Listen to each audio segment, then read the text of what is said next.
네, 잘 듣는 회원님들 안녕하세요. 말 많은 소녀입니다. 네, 지난 시간에는 제가 프리랜서가 된다는 것에 대해서 이야기를 한번 나눠봤어요. 프리랜서로 일하고 계신 분, 앞으로 되실 분들이 되게 공감을 많이 해주신 것 같아요. 이번 주에 어떤 이야기를 해볼까 이제 하다가 댓글을 이렇게 막 보는데 유독 저한테 되게 뭔가 열심히 산다, 멘탈이 되게 좋은 것 같다, 마인드가 좋다, 이런 칭찬들이 많더라고요. 멘탈과 관련된 거는 사실 전문가분들이 굉장히 뭐 영상도 많이 남겨주시고 관련 책들도 많고, 그래서 이거에 대한 이야기를 하기가 뭐하다라고 생각을 해서 안 하려고 하다가, 내가 멘탈이 좋다? 라는 평가를 받은 거면 난 진짜 발전했다라는 생각이 들더라고요. 나약함과 겁쟁이의 아이콘이었던 내가? 이런 생각이 들어가지고 제가 이렇게 좀 정신건강 및 멘탈이 좋아지게 된 이유, 멘탈 좋은 사람들이 어떤 행동 특징을 가지고 있고, 그리고 또 이 유약했던 제가 어떻게 이렇게 좀 정신력이 강해지게 됐는지에 대해서 한번 이야기를 해보려고 해요. 제가 주변에 멘탈 좋은 사람들, 그러니까 별로 스트레스에 시달리지 않는 사람들 있잖아요. 그런 사람들의 특징을 한번 봤어요. 좀 정신력이 좋은 사람들은 별로 남에게 관심이 없어요. 그리고 남의 말에도 별로 관심이 없습니다. 우리가 우리 생각대로, 우리 뜻대로, 우리 마음의 소리만 듣고 산다고 생각하세요, 여러분? 전 아니라고 생각해요. 저를 지배하는 대부분의 생각들은 이 알고리즘으로 노출된 어떤 컨텐츠들이 저에게 심어준 생각이라고 생각을 해요. 그리고 특히 뭐 소셜이라든지 뭐 그런 게 굉장히 나쁜 것들이 빨리 전파가 되죠, 좋은 것보다. 그러니까 외부 환경이라든가 외부에 자꾸 이렇게 시선을 두게 되면 나쁜 것들을 더 빨리 흡수하게 되는 것 같아요. 남의 말에, 남의 일에 관심이 많다는 것 자체가 이런 나쁜 것들에 노출될 확률이 되게 높다는 뜻이 될 것 같고, 그런 것에서부터 멀어지면 좀 더 자기의 목소리를 들을 수 있어서 그런지, 아니면 외부의 부정적인 평가로부터 미리 걱정이 생기지 않아서 그런지 정신이 되게 건강하게 사는 것 같더라고요. 그리고 또 두 번째 특징은 별로 실수에 연연하지를 않습니다.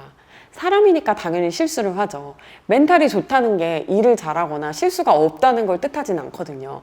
그런데 정말 멘탈이 좋은 사람들은 실수한 건 한 거고 그 다음은 그 다음이야, 이렇게 바로 다음으로 잘 넘어가요. 이런 거를 뭔가 회복 탄력성이라는 단어로 이야기를 하는 것 같기도 한데, 예를 들면 내가 운동선수인데 막 이렇게 막 화를 쏴요. 이번에 6점을 쐈어. 내가 왜 6점 쐈지? 내가 원래 이러던 애가 아닌데 나 다음에도 6점 쏘는 거 아니야? 이런 생각에 gat혀 있다면 그 다음 경기에 좋은 영향을 끼칠까요? 전 아니라고 생각해요. 그냥 6점 쐈네, 이번에 10점 쏴야지 하고 딱 10점을 쏘면, 그러니까 과거의 나쁜 것으로부터 나를 딱 단절을 잘 시키면, 그럼 그 다음은 다시 시작하는 힘을 얻을 수 있는 거잖아요. 특히 운동선수들 보면서 그런 생각을 되게 많이 하는데, 어떤 자신의 과거의 실수, 이전의 실수에 연연하지 않고 빨리 이 다음으로 잘 넘어가는 것 같아요. 그리고 또 너무 먼 앞날에 대해서도 먼저 걱정을 하지 않더라고요. 물론 미래에 대한 불안감 누구에게나 있겠죠. 눈앞에 돌부리도 넘어서지 못하면서 산을 넘을 걱정을 하고 있다? 이치에 맞지 않잖아요. 이런 미래에 대한 스트레스만 없어도 사람이 한결 밝아지더라고요. 그리고 또 의외의 특징 중에 하나가, 이 멘탈이 좋은 사람들은 오히려 화를 잘 냅니다. 그러니까 화가 나거나 뭔가 부당한 일을 당했을 때 그 감정을 쌓아두고 이렇게 묵혀두고 증폭시키는 게 아니라요, 그때그때 그냥 표출을 해서 해소를 하는 것 같아요. 예를 들면 친구가 나한테 너 왜 이렇게 뚱뚱해? 라고 이야기를 했어요. 이 멘탈이 좀 약간 약한 사람들은 그 앞에서 일단 상처를 받아요. 그리고 집에 와서 그 말을 곱씹어요. 얘가 왜 나한테 뚱뚱하다고 했을까? 내가 너무 살이 쪘나? 나한테 뭘 암시를 해주는 건가? 이런 식으로 자기만의 망상을 찌죠. 그런 다음에 기분 나빠, 내가 얘한테 나중에 복수해줄 거야. 감히 나한테 뚱뚱하다고 해? 내가 다음에 만나면 얘를 어떻게 복수해주지? 막 이러면서 이런 부정적인 감정을 굉장히 이렇게 막 키워가게 되는 거예요. 하지만 멘탈이 좀 강한 사람들은 이렇게 합니다. 너 뚱뚱해 하면은 너는 니나 신경 써, 이런 식으로. 니나 신경 써, 이런 식으로 말을 바로바로 표현을 해서 이 묵히지 않아요. 그래서 더 이 감정이 커지지 않게 바로 탁 털어버리더라고요. 바로 이렇게 말을 또 상대방이 딱 받아칠 수 있고 화를 낼 수 있는 것 자체가 멘탈이 좋기 때문에 또 가능한 게, 만약에 멘탈이 좀 약한 사람들은 내가 화를 냈을 때 여기 분위기가 나 때문에 쌓이지면 어떡하지? 이걸로 인해서 내가 얘랑 사이가 틀어지면 어떡하지? 나만 참으면 되는 일인가? 막 이런 식으로 생각을 많이 해요. 근데 멘탈이 좋은 사람들은 나한테 나쁜 말을 했으니까 내가 화를 낼 수 있는 거 아닌가? 라고 하면서 그냥 화를 내고, 나 때문에 여기 기분 나빠지는 거 그렇게 걱정하지 않아요. 왜냐면 배려가 없어서가 아니라 그냥 그렇게 할 수 있는 거잖아요. 그러니까 내가 해도 되는 거에 대해서 이렇게 하면 어떨까 저렇게 하면 어떨까를 많이 생각하지 않는 거예요. 그리고 기본적으로 이런 생각을 많이 하는 것 같아요. 그래서 어쩌라고 의 생각이 딱 이렇게 장착이 되어 있더라고요. 보면 이게 오프라 윈프리가 했던 말인 것 같아요. 내가 뭐 흑인이고 뭐 미혼모고 뭐 가난하고 그래서 뭐 어쩌라고, 그게 내가 앞으로의 일을 하는 것과 무슨 관계가 있지? 내가 가지고 있는 악조건과 내가 앞으로 할 일이 꼭 이렇게 인과관계가 있는 건 아니거든요. 이상한 인과관계를 짓지 않는 것, 그리고 그래서 어쩌라고, 그럼에도 불구하고 난 할 수 있는데? 라고 생각하는 것도 뭔가 멘탈 좋은 사람들의 특징 중에 하나인 것 같아요. 그리고 이 멘탈 좋은 사람들은 딱 보면은 뭔가 사고가 굉장히 유연하다는 거 알 수 있어요. 이게 이래야 되고 저게 저래야 되는 생각이 좀 없는 것 같아요. 그렇기 때문에 나에게 닥쳐오는 어떤 일들에 대해서도 그냥 이럴 수도 있고 저럴 수도 있고 뭐 이래도 내가 이렇게 하면 되는 거고 저래도 하면 되는 거고 이렇게 해결책을 찾는 방법으로 생각을 하지, 어떻게 이게 이럴 수 있어 하면서 거기서 스트레스를 받고 충격을 받고 멘탈이 무너지거나 그런 일이 좀 적더라고요. 여러분들도 아마 이런 특징을 가진 사람들을 아마 주변에서 본 적이 있으실 거예요. 세상에는 이렇게 세 부류의 사람들이 있는 것 같아요. 태생이 그냥 원래 이렇게 약간 멘탈이 좋은 사람들 있죠. 그런 사람들이 있는 것 같고, 그리고 또 멘탈이 아예 없는 사람이 있어요. 그러니까는 뭐 무너질 멘탈도 없는 거예요. 그냥 양심리스 있잖아요. 이 후한무치, 염치리스 이런 사람들이 있거든요. 뭐가 잘했고 못했고 이걸 아예 판단이 안 서기 때문에 무너질 멘탈이 어디 있습니까, 그렇죠? 그리고 이제 또 세 번째로 약간 저 같은 인간이 있어요. 태생이 약간 후크다스야. 멘탈 바사삭. 하지만 살다 보니 이 삶이 주는, 나이가 주는 선물, 이 굳은 살, 마음의 굳은 살이 배겨서 이제 웬만한 것에는 좀 상처를 안 받고 그리고 좀 이렇게 약간 넘길 수 있도록 멘탈이 약간 좀 좋아지는 경우, 이렇게 세 가지 정도로 나뉘는 것 같아요. 제가 이렇게 막 말도 잘하고 뭔가 활발해 보이고 너스레도 잘 떨고 막 살 좋고 막 장난도 잘 치고 그냥 해야지 뭐 어쩔 건데 막 이런 식으로 여러분들한테 이제 막 저를 이야기를 하다 보니 제가 태생이 멘탈이 되게 좋다고 생각하실 수도 있는데 전혀 아니에요. 제가 옛날에 면접 같은 걸 보면은 정말 공통적으로 듣는 것 중에 하나가 좀 당차지 못하고 유약해 보인다라는 평이었어요. 여러분, 내가 믿어지십니까, 여러분? 근데 그런 평들을 들어서 제가 좀 마음을 굳게 먹으려고 좀 한 것도 있고, 실제로 어려운 일들을 살면서 겪게 되잖아요. 그러면서 되게 강해진 게 큰 것 같아요, 저는. 그래서 지금부터는 제가 좀 정신 건강을 위해서 스트레스를 좀 덜 받고 멘탈이 강해지기 위해서 이런 것들을 하면 어떨까 하는 것도 좀 이야기를 해볼게요. 첫 번째로, 강한 정신은 강한 몸에서 나온다고 생각을 해요. 사운드 마인드, 사운드 바디. 맞나요? 사운드, 어쨌든 그거예요. 건강한 몸에 건강한 정신이 깃든다라는 말이 있잖아요. 근데 저는 이게 너무 맞는 말이라고 생각을 해요.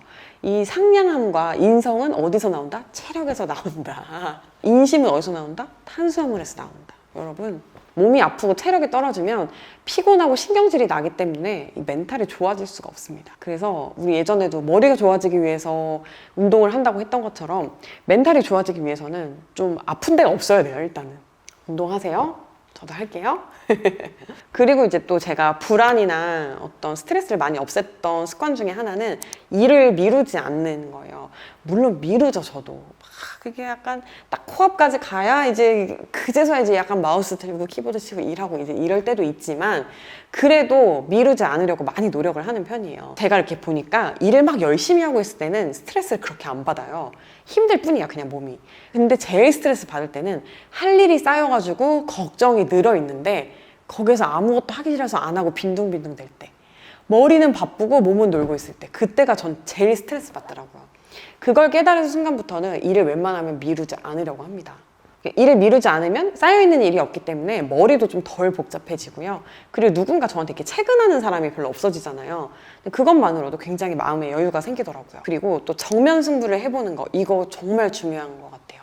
내가 정말 두려워했던 거랑 딱 맞닥뜨려 봤을 때, 제가 정말 우려했던 상황이 딱 이렇게 생겼을 때 막상 별일이 안 생기더라고요. 생각보다 사람들은 너그럽고 그걸로 이제 끝날 인연이라든지 끝날 일은 그냥 끝내면 되는 거예요. 그 위기와 맞닥뜨려 보면 내가 걱정하고 막연하게 불안했던 것보다 사실은 별거 아니다 라는 생각을 할 수 있게 되고, 그걸 또 어떻게 헤쳐나가잖아요, 사람이 다. 내가 이걸 할 수 있는 사람이었네? 라고 하면서 어떤 내 역량이라든지 이런 것도 약간 재평가를 하게 되면서 좀 용기가 생기는 것 같아요. 그리고 약간 비슷한 건데요, 진짜 무서워하는 그 공포와 일부러 맞닥뜨려 보는 거, 그것도 되게 중요한 것 같아요. 예를 들면 저는 어릴 때 고소공포증이 있었어요. 물론 지금도 있어요. 다리가 후덜거리고 높은 데 잘 못 올라가겠어요. 그래서 왜 그런 정글짐 같은 거 있죠. 그런 걸 잘 못했었어요. 무서워서. 근데 한 번은 너무 그런 제 자신이 싫은 거예요. 번지 점프를 하러 갔어요. 제가 그 율동공원에 번지 점프가 있다 그래가지고 그걸 갔는데 근데 비가 왔나 이래가지고 안 해가지고 결국 못 뛰었어요. 근데 어쨌든 제가 가장 무서워하는 그런 두려움과 한번 딱 정면 승부를 해보려고 한 거잖아요. 그렇게 옛날처럼 막연히 그 높은 곳에 대해서 머리가 하얘지는 두려움이 좀 사라지더라고요. 그래서 그때부터 막 짚라인 이런 것도 하고 약간 할 수가 있게 됐어요. 막상 이렇게 내가 생각했던 두려움은 실제의 어떤 그 고통의 크기보다 굉장히 큰 것일 수 있으니까 발을 한번 담가보는 거, 그게 오히려 이런 불안감을 해소하는데 도움이 될 수 있을 것 같아요. 그리고 또 나는 걱정이 너무 많고 겁이 많은 사람이다, 미래에 대해서 쉴 수 없는 그런 생각들이 머릿속에 계속 이어진다라고 하면 차라리 최악을 대비해 놓는 것도 방법인 것 같아요. 안전망을 내 스스로 만들어 놓는 거예요. 그럼 내가 가장 아래로 떨어졌을 때가 어디인지 그 깊이를 알 수 있잖아요. 그렇기 때문에 좀 두려워하는 마음이 많이 사라질 수 있을 것 같아요. 이거는 좀 사람 성격 나름인데 진짜 걱정이 많으신 분들은 최악을 대비해 놓으면 좀 안심이 많이 되실 거고, 그리고 별 그런 걱정이 없으신 분들은 그냥 잘 될 거라는 생각만 하면서 앞으로 나가는 게 더 도움이 될 수도 있을 것 같고요. 빌리 아이리시라는 가수 있잖아요.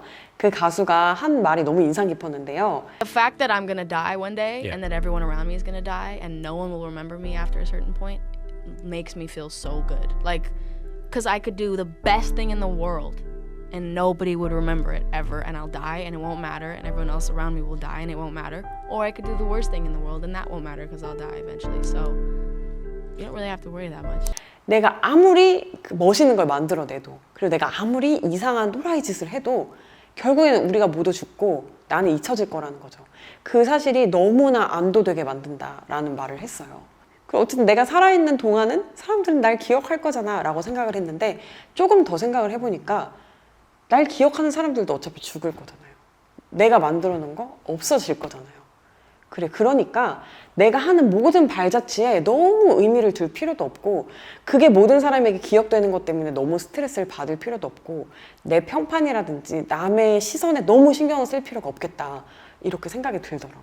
여러분은 이 얘기를 듣고 어떠셨어요? 그리고 이제 제가 또 굉장히 힘들 때 항상 이제 하는 게 객관화를 많이 해요. 취업에 실패하고 남자친구랑 헤어지고 통장에 돈이 4,000원밖에 없어. 우리 집 막 넉넉하지도 않아. 절망스럽죠. 청년 지금 실업률이 몇 프로고, 뭐 빈곤율이 몇 프로고, 1인당 부채가 얼마고, 나는 어떤 이런 사회 현상 중에 하나구나. 모두가 비슷한 걸 겪고 있구나. 이런 식으로 이제 생각을 하는 거죠. 하지만 지금 어른들을 보면 다 잘 먹고 밥 잘 먹고 다 살고 있구나. 이 사람들이 이렇게 변화를 하는 거구나. 사회의 흐름 속에 나도 있다. 이런 식으로 좀 객관화를 해보면은 굉장히 마음이 편해지더라고요. 이게 좀 더 불안을 야기시킬 수도 있나? 사람마다 다를 수 있을 것 같은데, 저의 실패가 그렇게 인류의 역사상 두드러지는 실패가 아니라는 것이 상당히 위로가 되었고요. 이제 마지막으로 제가 좀 이렇게 마음을 가다듬기 위해서 많이 하는 생각은 그거예요. 그 포레스트 검프라는 영화에 그런 거 나오잖아요. 인생은 초콜릿 박스와 같아서 그냥 언젠가 누군가는 맛없는 초콜릿도 먹고 럼주 같은 초콜릿도 먹고 너무 맛있는 초콜릿도 먹고, 어떤 걸 먼저 먹느냐의 차이지 결국에는 초콜릿 한 상자를 먹게 되는 게 인생이라고 이렇게 말하는 게 있는데, 누구나 행복의 총량과 불행의 총량, 물론 그 색깔이 다를 수는 있어요. 똑같은 것으로 불행하고 똑같은 것으로 행복하진 않을 수 있지만 인생이 그런 거잖아요. 희노애락이 있는 것이잖아요. 지금 이런 일이 있으면 이게 또 뭐 밑거름이 돼서 나중에 또 좋은 일이 있겠지. 그러니까 세옹지마 이런 식으로 이렇게 생각을 좀 하다 보면 좌절감, 지금의 불안감을 그냥 잠시나마 약간 잊을 수 있게 되는 것 같아요. 저도 아직까지도 겪어보지 못한 일이 훨씬 더 많고, 아직도 너무 마음이 약할 때가 많고 무너질 때가 많죠. 제가 이제 말씀드렸던 것들을 이렇게 하나씩 이렇게 해보면서 좀 제 마음을 많이 컨트롤하려고 노력을 하고 있어요. 우리 잘 듣는 회원님들이 저와 비슷한 또래이신 분들도 계시고, 더 나이가 많으신 분들도 계시고, 그리고 또 저보다 동생이신 분들도 또 상당수 계시는 것 같아요. 그래서 어떻게 보면 몇 년 더 먼저 어떤 일들을 겪어보고 산 제가 굉장히 멘탈이 강하고 심지가 곧고 막 이렇게 보일 수도 있겠지만, 저도 그런 수많은 부침 속에 나름의 지금 안정기에 접어든 거라고 생각을 하거든요. 그리고 또 이 안정은 언제 또 이게 혼돈으로 바뀔지 몰라요. 근데 우리가 항상 가져야 되는 태도는 그거 같아요. 내가 처한 상황을 확대 해석하지 말고 그냥 그걸 있는 그대로 직시하면서 거기에서 가장 제일 좋은 해결 방안을 찾아가는 거. 현명하게 그리고 행복하게 하루하루를 사셨으면 좋겠습니다. 네, 오늘 수다는 여기까지고요. 여러분 잘 자요. 안녕.